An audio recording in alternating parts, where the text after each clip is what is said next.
जय हिंद दोस्तों, welcome to my YouTube channel Arya and Aditya classes.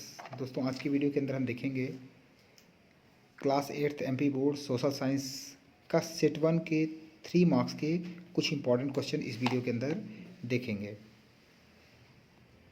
इसके अंदर आप देख सकते हैं सेट 1 इसी का क्वेश्चन जो है 3 मार्क्स के क्वेश्चन मैं कराऊंगा। ये ऑब्जेक्टिव टाइप ऑलरेडी मैंने जो है प्ले लिस्ट के अंदर डाला हुआ है, आप देख सकते हैं। ये सभी ऑब्जेक्टिव टाइप मैंने करा दिए हुए हैं।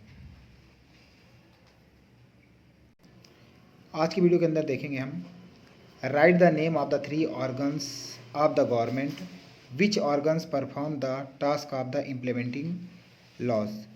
तो name of the 3 organs, government के 3 ऑर्गन्स कौन कौन से हैं और कौन सा ऑर्गन्स जो है कानून को इम्प्लीमेंट करने का जो है परफॉर्मेंस करता है, भूमिका निभाता है, इसके बारे में हम देखेंगे। चलिए इसके आंसर के अंदर देखते हैं हम। मैं इजी वे में आपको समझाने की कोशिश करूंगा। राइट द नेम ऑफ, ये जो है आप देख चुके हैं, क्वेश्चन का मतलब भी आपने समझ लिया है।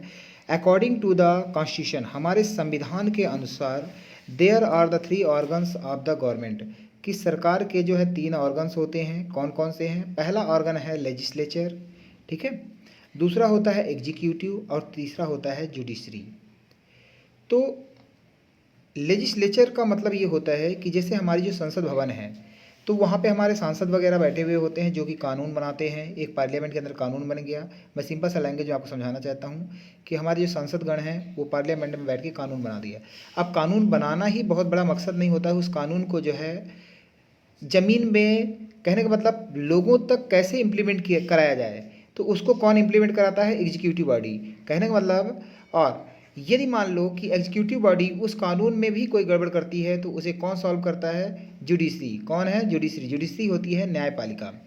एक छोटा सा एग्जाम्पल के तहत मैं बताऊं कि लेजिस्लेचर की बात मैं बताऊं, जैसे मान लीजिए कोई कानून बन गया कि हमें इस एरिया पर रेड अलर्ट एरिया है और वहाँ पर आउट ऑफ बाउंड है, नहीं जाना है, ठीक है।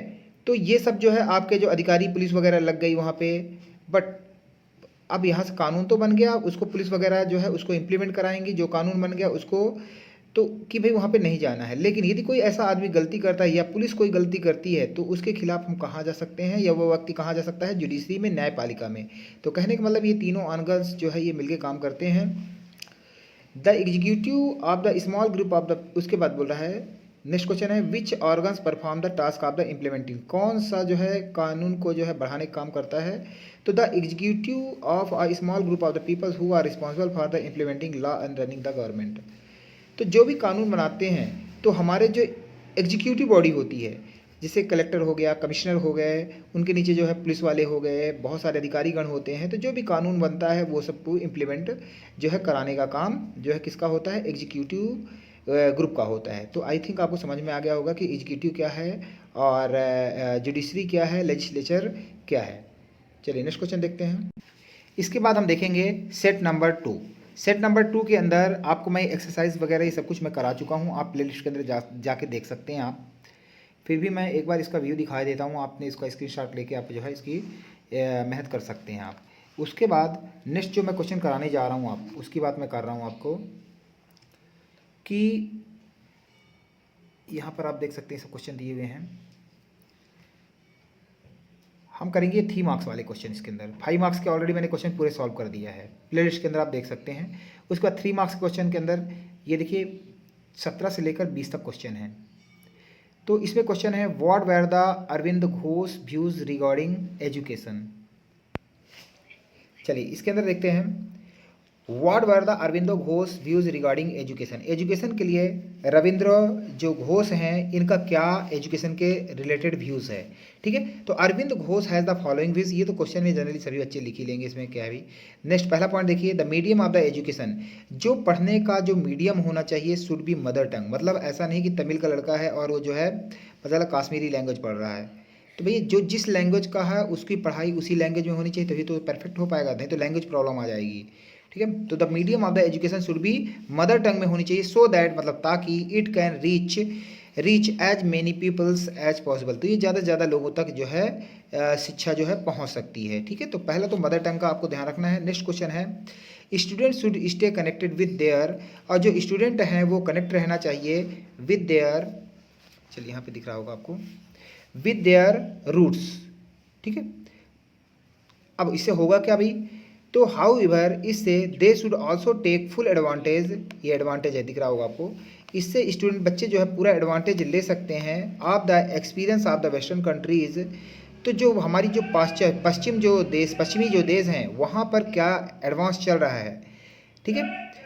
तो इसके बाद experience of the western countries in terms of the modern, मतलब ये क्या है कि यदि बच्चों को नॉलेज रहेगा, जैसे इंग्लिश का नॉलेज है, तो यदि तो उससे होगा क्या कि जो वेस्टर्न में जो मॉडर्न साइंटिफिक इन्वेंशंस चल रहे हैं, या कि गवर्नमेंट्स के जो है सरकार चलाने के नए नए जो सिस्टम हैं वो क्या चल रहे हैं, वह विदेशों में क्या नीतियाँ चल रही हैं, उन सब के बारे में हमें जानकारी होती रहेगी। तो इन्होंने जो है रविंद्र घोष ने इन सब चीज़ों पे, एक तो मदर टंग और दूसरा क्या है कि विश्व से हमें जुड़ा हुआ होना चाहिए और हमें वेस्टर्न कंट्रीज ये सब जो है, जबकि हमारे इनके रूट्स को हमारे पता होगा तो हम इनके बारे में हम नॉलेज गेन कर सकते हैं। तो ये हमारे यहाँ पे क्वेश्चन ये कंप्लीट हो जाता है।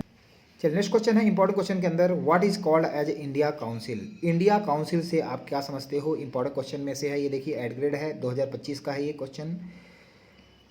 इसके अंदर देखिए the British parliament passed a new act. अब इंडिया काउंसिल का नाम से क्या समझते हो, ठीक है। तो द ब्रिटिश पार्लियामेंट जो ब्रिटिश की थी पार्लियामेंट, जो ब्रिटेन की पार्लियामेंट को हम ब्रिटिश पार्लियामेंट कहते हैं, ठीक है।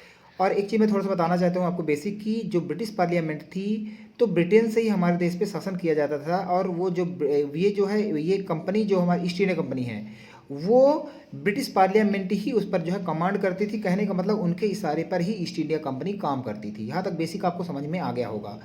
तो द ब्रिटिश पार्लियामेंट, चलो British parliament past a new act, नया एक्ट पास किया इन 1858। 1858 में जो है ब्रिटिश पार्लियामेंट, ब्रिटिश की सांसद ने जो है, ब्रिटेन की सांसद ने एक नया कानून पास किया, ठीक है। And transfer the power of the East India Company, और जो ईस्ट इंडिया कंपनी का जो पावर था to the transfer the power of the East India Company to the British Crown. और जो ईस्ट इंडिया कंपनी का जो पावर था वो ब्रिटिश क्राउन, जो ब्रिटिश की जो महारानी थी, उनको जो है ये ट्रांसफ़र किया जाता है। इन ऑर्डर टू इंश्योर, ये इंश्योर करने के लिए a more responsible management of the Indian affairs, कि कौन जो है इंडियन अफेयर्स, भारतीय मामलों में कौन मैनेजमेंट का रिस्पॉन्सिबिलिटी लेगा। अब होता क्या है कि a member of British cabinet was appointed. इसके लिए हुआ क्या कि एक जो है ब्रिटिश कैबिनेट जो है अपॉइंट की जाती है, मेंबर ऑफ ब्रिटिश कैबिनेट के अंदर जो है मेंबर्स अपॉइंट किए जाते हैं। Was appointed secretary of the state for the India, India के लिए जो है सेक्रेटरी जो है अपॉइंट किया जाता है। एंड मेड रिस्पॉन्सिबिलिटी, और जो रिस्पॉन्सिबल होगा all matter related to the government of India, जो भारत के जो भारत सरकार जो है उसके लिए जो है सभी मैटर को ध्यान देगा वो सेक्रेटरी। तो ठीक है, तो he was given a council, उनको जो है, अब जो सेक्रेटरी है उनको जो है एक काउंसिल, मतलब कुछ मेंबर्स जो थे उस काउंसिल के अंदर, उस समिति के अंदर रखे गए थे, जो एडवाइस करेगा उस सेक्रेटरी को, which was called a Indian council, जिसको जो है हमने इंडियन काउंसिल के नाम से जानते हैं। ठीक है, तो इंडियन काउंसिल इंडिया के लिए जो, अब मैं थोड़ा सा मैं इसका बताना चाहता हूँ कि अंग्रेज सरकार या ब्रिटिश पार्लियामेंट के द्वारा एक जो काउंसिल बनाई गई, जिस काउंसिल का हेड होता है सेक्रेटरी हुआ करता था, ठीक है, उसके अंदर जो मेंबर्स थे तो उस सब को मिला के एक जो काउंसिल बनी उसे बोलते हैं इंडिया काउंसिल। तो इस चीज़ का आपको डाउट क्लियर हो गया होगा। चलिए नेक्स्ट क्वेश्चन है, which industry is generally regarded as a backbone of the modern industry and why. तो मॉडर्न इंडस्ट्री जो है उसका बैकबोन मतलब रीढ़ की हड्डी किसको कहा जाता है और क्यों कहा जाता है। ठीक है, तो देखो हर इंडस्ट्री में आयरन और स्टील यूज होता है। ठीक है, बिना इसके तो कुछ भी बन नहीं सकता, ये आपको भी पता होना चाहिए। तो iron and steel industry generally regarded as the backbone of the modern industry. पहला पॉइंट यहाँ तक हो गया, as it extend the important contribution in the development of the country. इसका जो है बहुत ही महत्वपूर्ण योगदान है देश के विकास के लिए। फ्रॉम नीडल टू एयरक्राफ्ट, यदि मैं बात करूँ नीडल एक छोटी सी सुई से लेकर एयरक्राफ्ट की, और चाहे मैं बात करूँ manufacturing of the many things is based on the iron, और कई चीज़ें जो कि आयरन पे बेस्ड है बनने के लिए, एंड स्टील इंडस्ट्रीज। ठीक है, तो मैं यदि बात करूं कि जितनी भी मशीनें हैं, आप देखे होंगे कि किसी भी फैक्ट्री में ऐसा तो नहीं कि प्लास्टिक से मशीनें चलती हैं, तो हर चीज़ सुई से लेकर एयरक्राफ्ट तक हर चीज़ में आयरन और स्टील का यूज होता है। इसीलिए जो है basic pillar of the industry कहा जाता है। ठीक है, तो इसीलिए जो है आपको ध्यान रखना है कि क्या इंपॉर्टेंट है, which industry generally regarded as the, तो स्टील एंड आयरन इंडस्ट्रीज को ही जो है हम backbone of the modern industry कहते हैं। ठीक है, चलिए नेक्स्ट क्वेश्चन और लास्ट क्वेश्चन है इसका 3 मार्क्स वाला सेट नंबर 2 का। What is the difference between the birth rate and the death rate. तो बर्थ रेट क्या होता है, the number of the live births per 1000 peoples is known as the birth rate. मतलब जितने 1000 यदि लोगों में